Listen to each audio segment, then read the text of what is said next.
शेवटच्या मिनिटापर्यंत सुद्धा काही ठिकाणी काटेकी टक्कर सुरू असते आणि ज्या पद्धतीनं मुंबईमधले सध्याचे कल आहेत, त्यानुसार त्या कलांनुसार तरी ठाकरे सेनेची सुद्धा कामगिरी तशी बघितली तर वाईट नाहीये. सध्या ठाकरे सेनेचे 38 उमेदवार मुंबईमधून आघाडीवरती आहेत आणि भाजप शिंदे सेनेचे 63 उमेदवार आघाडीवरती आहेत. 119 ठिकाणचा जे कल आहेत ते हाती आलेले आहेत. म्हणजे आता अर्ध्यापेक्षा जास्त कल हे हाती आलेले आहेत.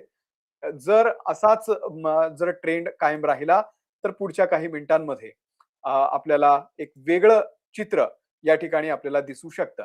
आपण न्यूज रूम मध्ये जाऊयात. आपले प्रतिनिधी अक्षय शितोळे सध्या आपल्या सोबत आहेत. अक्षय, मुंबई मधली जी स्थिती आपण बघितली तर अर्धे जे कल आहेत 227 पैकी अर्ध्या ठिकाणचे कल आता आपल्या हाती आलेले आहेत. भाजप शिंदे सेना आघाडीवरती आहे.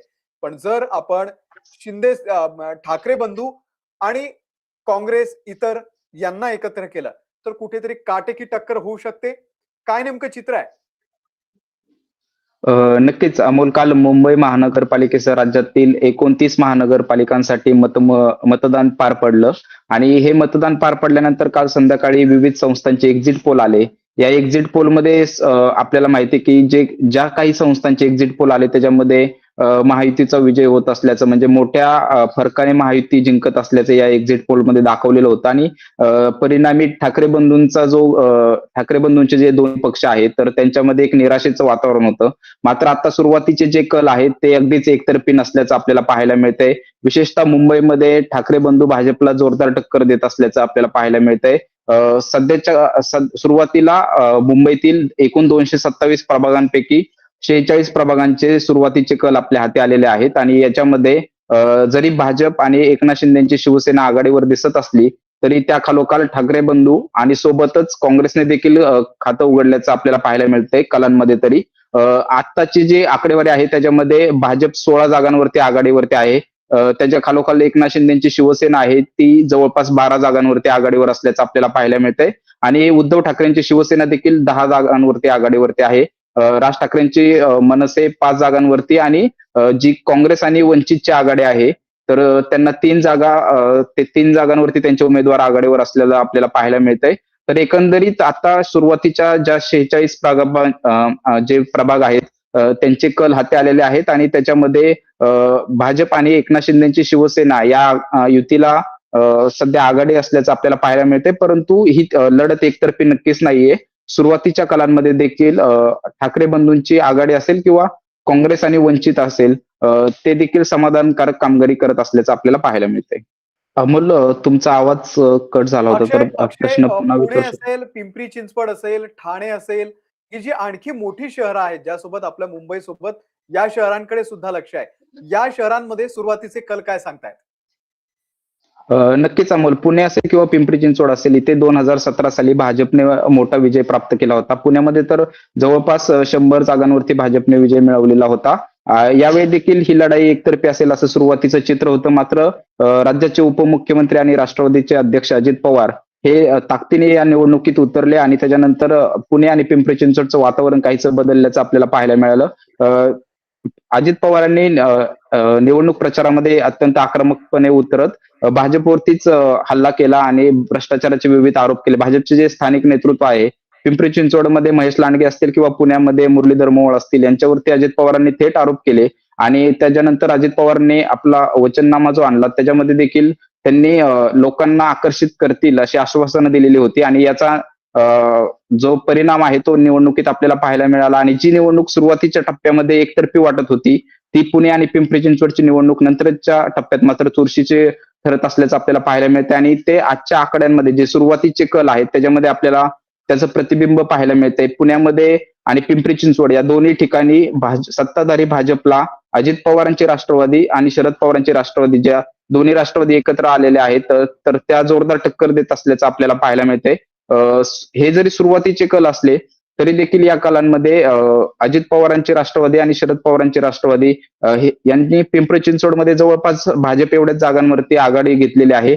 पुण्यामध्ये सध्या तरी भाजपची आघाडी आपल्याला पाहायला मिळते. मात्र हे सुरुवातीचे कल आहेत, आणखी अनेक फेऱ्या बाकी आहेत आणि या फेऱ्यांमध्ये पुणे आणि पिंपरी चिंचवडचं चित्र देखील बदलू शकतं. निश्चित. अक्षय, आता जो कल सध्या आपल्याला दिसतोय, की तो भाजप आणि शिंदे सेने यांच्या बाजूने आहे. आताशी कुठे सुरुवात झालेली आहे. पहिला अर्धा तास आता संपलेला आहे. अंतिम चित्र स्पष्ट व्हायला अजून किती वेळ लागेल आणि हे जे कल आहेत, ते असेच हा ट्रेंड असाच राहील, की काही वेगळं चित्र दिसू शकतं मुंबईमध्ये? मुंबईमध्ये आपल्याला माहिती आहे की जे 227 वॉर्ड आहेत, तर त्याची मतमोजणी एकाच वेळी सुरू झालेली नाहीये. टप्प्याटप्प्याने ही मतमोजणी होते. सुरुवातीला 46 वॉर्डांमधील निकाल लागतील आणि त्याच्यानंतर अशी टप्प्याटप्प्याने मतमोजणी होणार असल्याने जवळपास 4 ते 5 असतील संपूर्ण चित्र स्पष्ट होण्यासाठी. तर दुसरीकडे पुण्यामध्ये वेगवेगळे जवळपास 40हून अधिक प्रभाग आहेत आणि त्याच्यामध्ये 165 जागांसाठी ही मतमोजणी होती पुण्यामध्ये. तर पुण्याचा निकाल स्पष्ट व्हायला साधारणतः दुपार होईल आणि त्याच्यानंतर एकंदरीत चित्र स्पष्ट होईल. तर आता जे मुंबईचे आपण ताजे आकडे बघूयात. मुंबईमध्ये सुरुवातीचे जे 46 जागांचे आकडे आता जे कल हाती आलेले आहेत, तर त्याच्यामध्ये भाजप 15 जागांवरती आघाडीवर असल्याचं आपल्याला पाहायला मिळतंय. त्या खालोखाल एकनाथ शिंदेची शिवसेना आहे. 11 जागांवरती आघाडीवरती आहे आणि ठाकरेंची शिवसेना देखील जोरदार टक्कर देत असल्याचं आपल्याला पाहायला मिळतंय. ठाकरेंची शिवसेना 11 जागांवरती आघाडीवरती आहे. त्या खालोखाल मनसेने 5 जागांवरती आघाडी घेतल्याचं आपल्याला पाहायला मिळतंय आणि काँग्रेस आणि वंचितची जी आघाडी आहे, तर ती 4 जागांवरती आघाडीवर असल्याचं आपल्याला पाहायला मिळतंय. मात्र मुंबईमध्ये 227 जागांसाठी मतमोजणी होणार असल्याने आणि टप्प्याटप्प्याने ही मतमोजणी होत असल्याने जवळपास 5 वाजता पूर्ण चित्र स्पष्ट होईल असा अंदाज आहे, अमोल. निश्चित. 5 वाजेपर्यंत आपल्या सगळ्यांना वाट पाहावी लागणार आहे.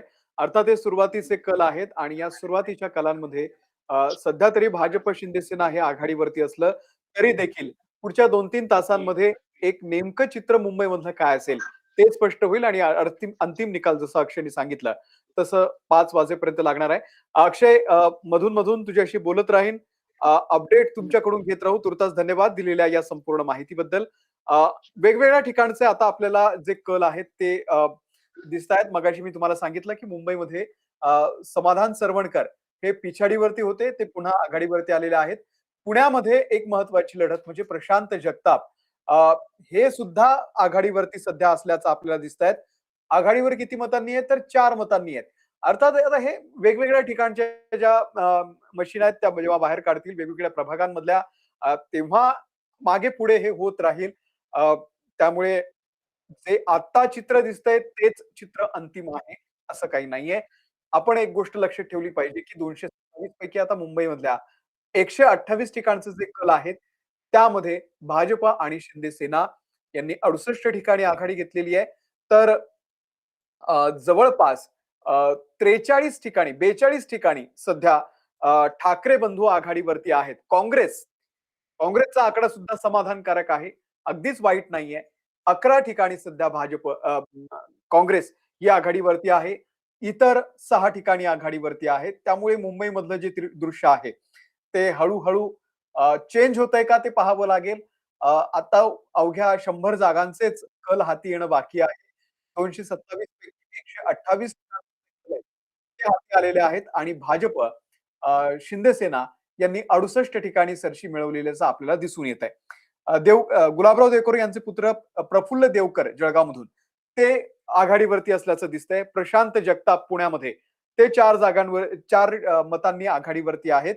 तर चौथ्या फेरी अखेर समाधान सरवणकर हे सुद्धा आघाडीवरती आहेत. नाशिकमध्ये अजित पवार यांच्या पक्षाचे अंबादास खैरे हे सुद्धा आघाडीवरती आहेत. या काही महत्वाच्या आकडेवारी आहेत. महत्वाच्या ठिकाणच्या ज्या लढती आहेत त्या आहेत.